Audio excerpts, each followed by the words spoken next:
Hey friends, so I had a little bit of time today. I figured I would come to you guys with like a more personal video instead of my normal, um, TikTok reactions and then commentary. So I've been seeing a lot of conversation about people, like women pretty much getting shunned for not wanting to have kids. And I don't think it's fair.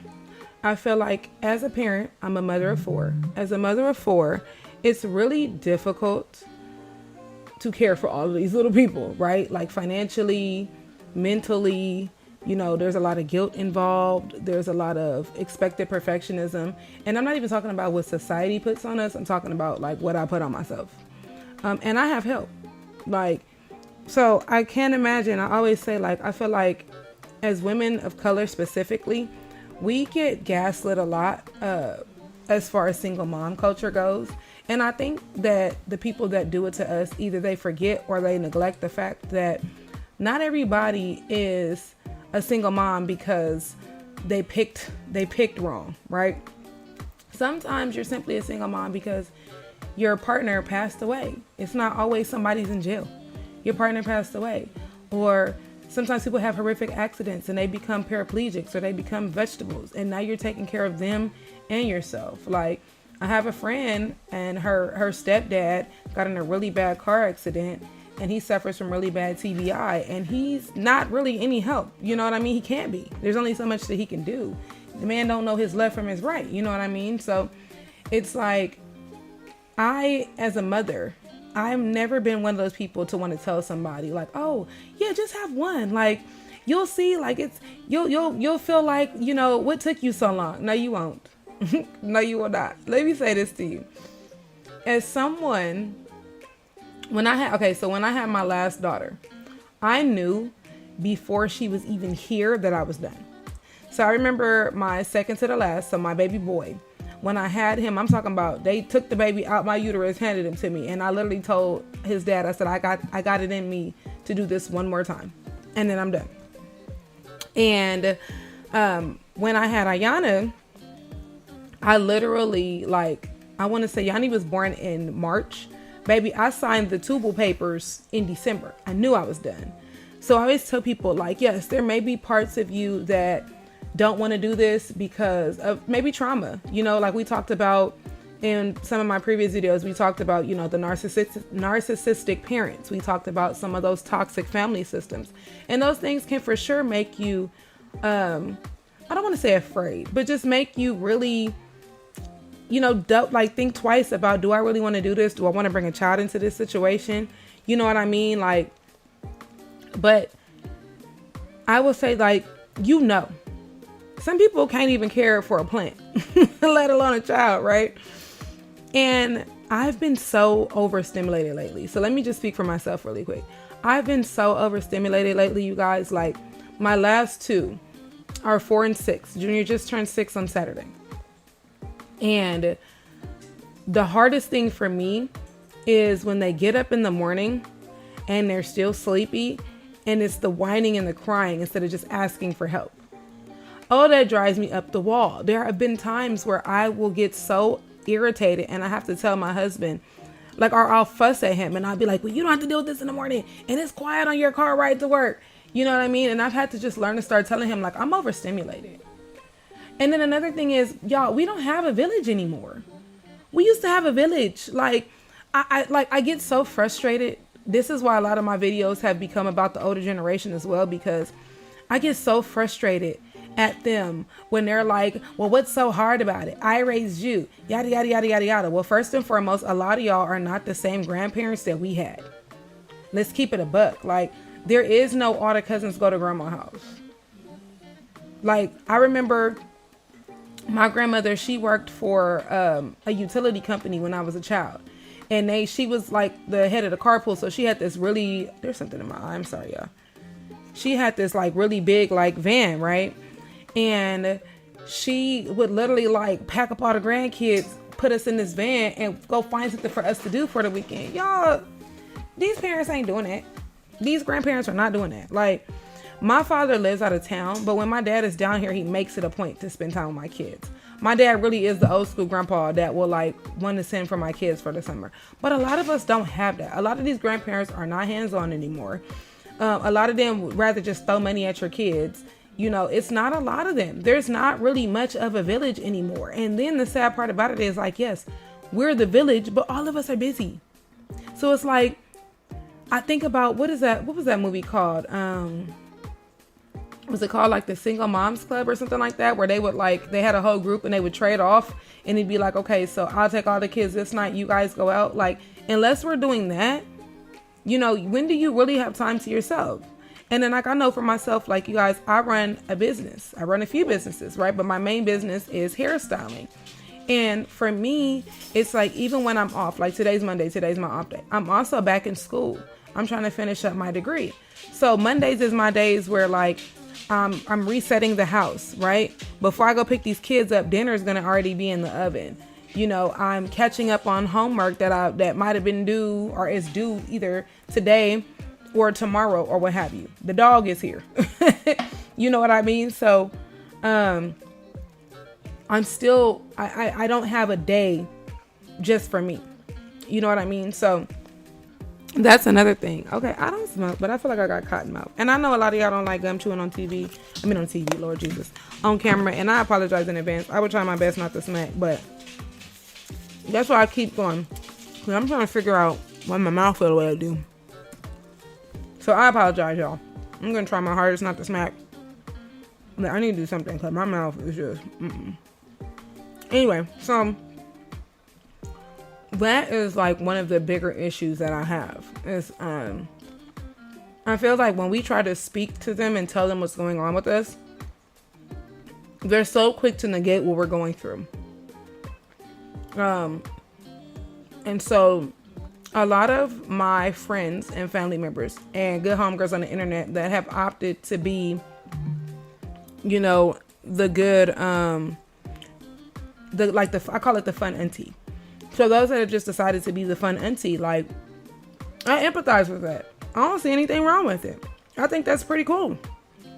And if you notice, like, their skin is usually clearer, unless they got a nigga stressing them out. Their skin is usually clearer. They're a lot happier. You know, like, I think that we need to normalize, because it's not a decision that we made, making other people feel like they're wrong for their decision. Or they're wrong for doing what's best for them. And I don't think that that's fair. I also feel like society is trying to gaslight us into having more children because we're not. And I think it's very smart for us to say, hey, you know what?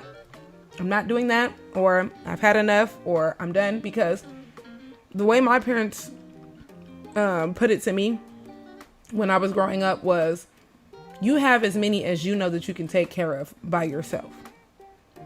And it wasn't like, oh, a man can leave. Oh, it wasn't like that. It was just that you just never know what can happen. So I knew that I could comfortably have this amount. And that is where I stopped at. Mentally, I could have this amount.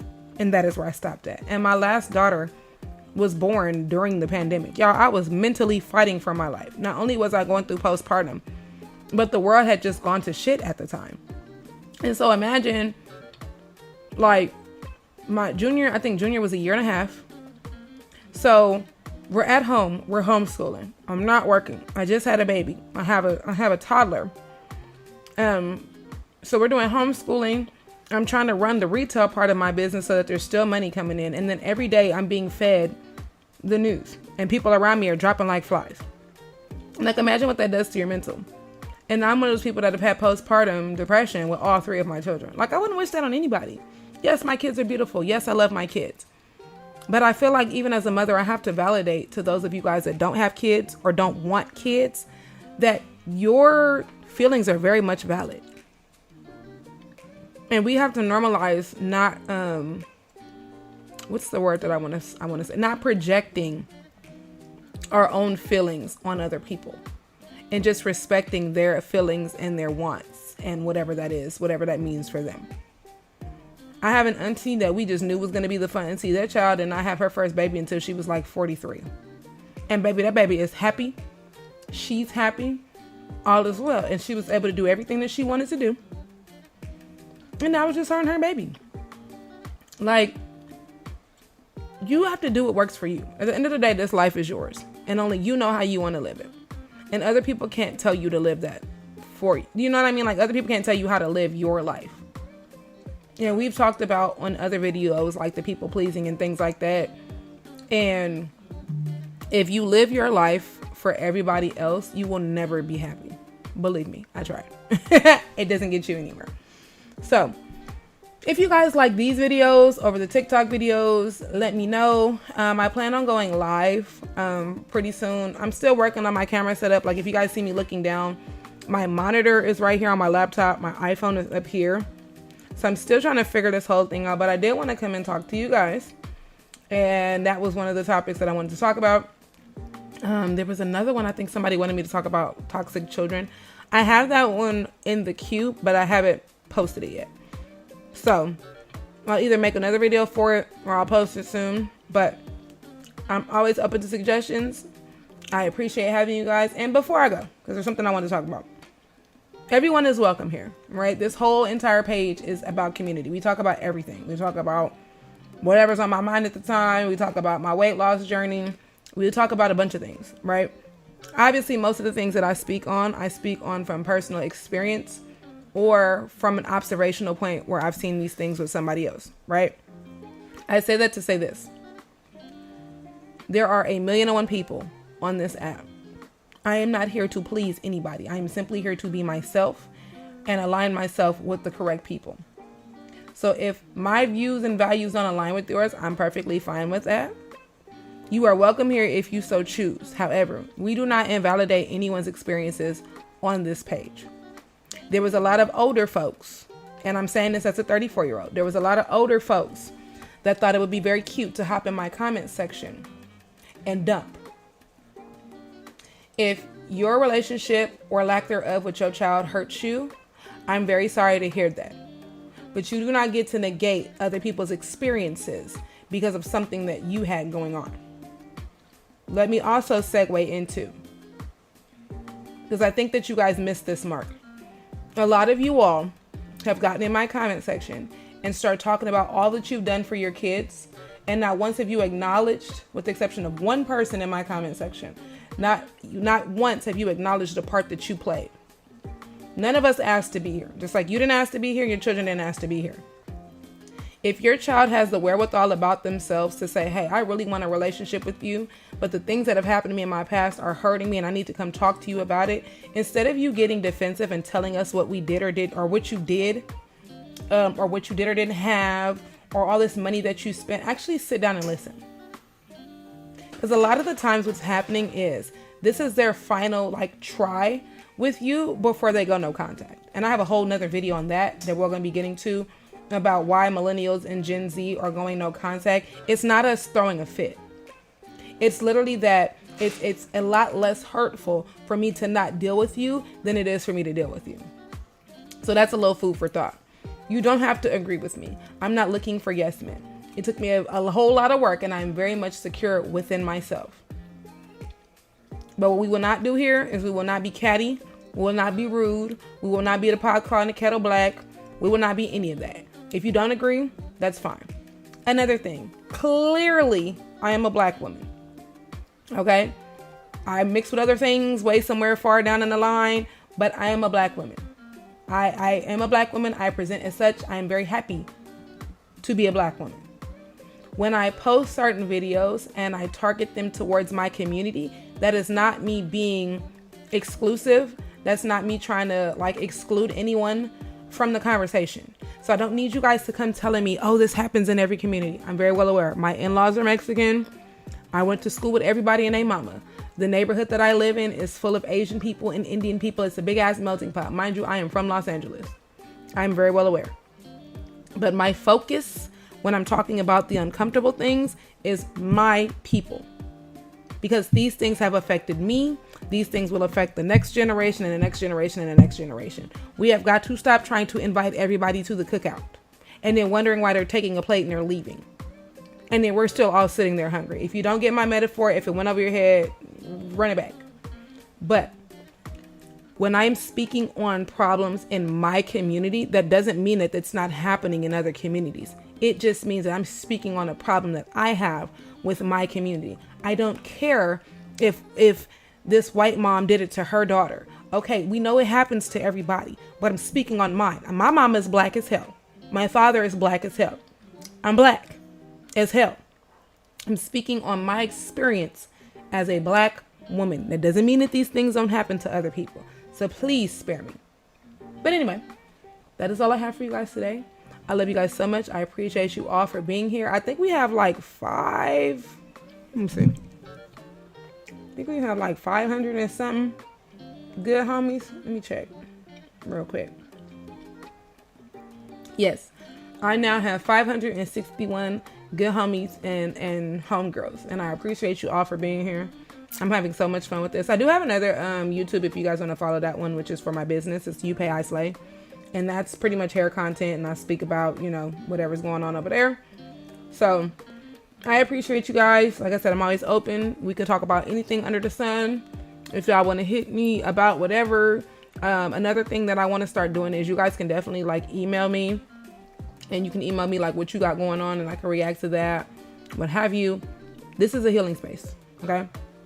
However, there will be no negativity allowed. You can go be negative by yourself. We do not throw pity parties and misery parties over here. That is not what we do. So I pray that you guys all have a beautiful Monday, and I will see you on the next video. Bye, y'all.